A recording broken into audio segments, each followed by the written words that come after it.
अपनी जुदागाना शनाख्त रखते हैं। 30 नवंबर 1936 को रुड़की में पैदा हुए। तक़सीम बने सदी के बाद उनके ख़ानदान ने 1950 में पाकिस्तान हिजरत की। इनका लड़कपन कराची की गलियों में गुजरा। यहीं से उन्होंने अपनी तालीम मुकम्मल की। 20 बरस की उम्र में अंग्रेजी खबर का तर्जुमा किया।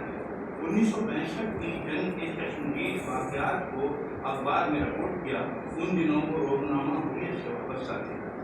अमली सहाफ़त में 15 बरस गुजरने के बाद आला तालीम के हसूल के लिए बरतानिया गए और 1972 में BBC उर्दू सर्विस से वाबस्ता हुए।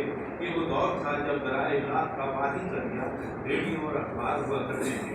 रियासत में बसने वाली उर्दू बस्तियों के मकीन उर्दू रेडियो के जरिए अपनी तफरीह का सामान किया करते थे। 1991 में BBC उर्दू की मुलाजमत से दूर हुए। आवाज़ की दुनिया से कलम और इख्तिसास की दुनिया में सरगर्म हुए। मुताले का शौक़ रहा कि आपकी की गुत्थी में पड़ा है। यही वजह है कि रेडियो के अक्सर प्रोग्रामों की तैयारी में उनके तख्लीकी रवैये के साथ साथ किताबों का हवाला भी शामिल रहा है। रज़ा की आपसी की वजह शोहरत रेडियो भी है और तसानीफ और तारीफ़ात भी हैं।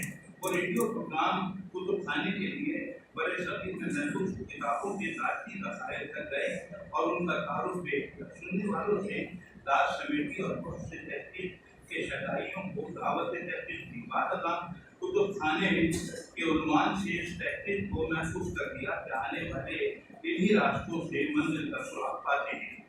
2013 में इस्लामिया यूनिवर्सिटी भागलपुर ने उन्हें PhD की एकादश सनद के लिए नामजद किया।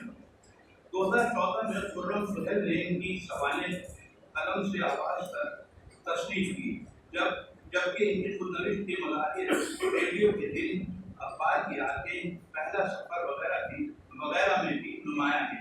रज़ा की आपने खुद को खुशकिस्मत तसव्वुर करते हैं कि उन्होंने बड़ों की 19 और बच्चों की 20 किताबें तस्नीफ की हैं। इनकी किताबों के नाम है।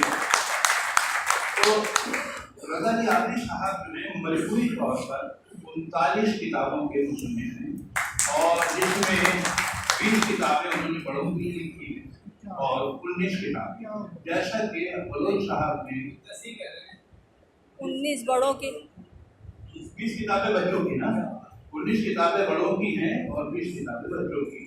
जैसा कि अक्सर बलोच हमारे तौसीफ अहमद खान साहब ने कालम निगारी के हवाले से बात की, तो उसमें जाहिर सी बात है और जैसे रिजवान सदकी ने बताया हमें कि पाकिस्तानी बयानिया जो है आपके कालमों में कूट कूट के भरा हुआ है। अच्छा, ये बयानी की जो बात है वो इसलिए आई है कि यूरोप जब डार्क एजेस में था तो उसके पास अपना नैरेटिव नहीं था। जब किसी कौम के पास अपना बयानिया नहीं होगा तो उसका तारीख होता है और वहाँ तक़सीम का अमल मौजूद होता है।